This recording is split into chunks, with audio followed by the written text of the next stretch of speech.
Jelang pemilihan kepala daerah atau Pilkada Kabupaten Ogan Ilir pada bulan Desember 2015, Polresta Ogan Ilir telah menyiapkan pengamanan, baik dalam tahapan maupun pelaksanaan pemilihan Bupati dan Wakil Bupati Ogan Ilir, untuk mengantisipasi adanya kecurangan dan tindak anarkis pada saat Pilkada berlangsung.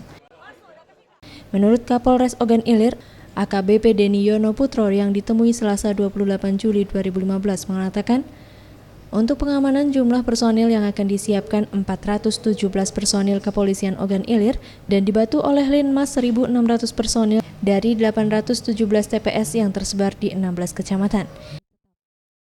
Terima kasih bahwa pengamanan Pilkada Bupati dan Wakil Bupati Ogan Ilir yang sudah mulai kegiatan ini berlangsung dari mulai kegiatan pendaftaran calon. Kita sudah menurunkan personil yang melakukan pengamanan di KPU.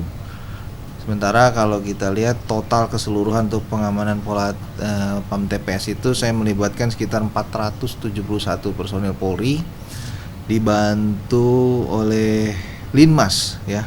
Linmasnya itu ada 1.600 karena jumlah TPS yang ada di kita ini sekitar 817.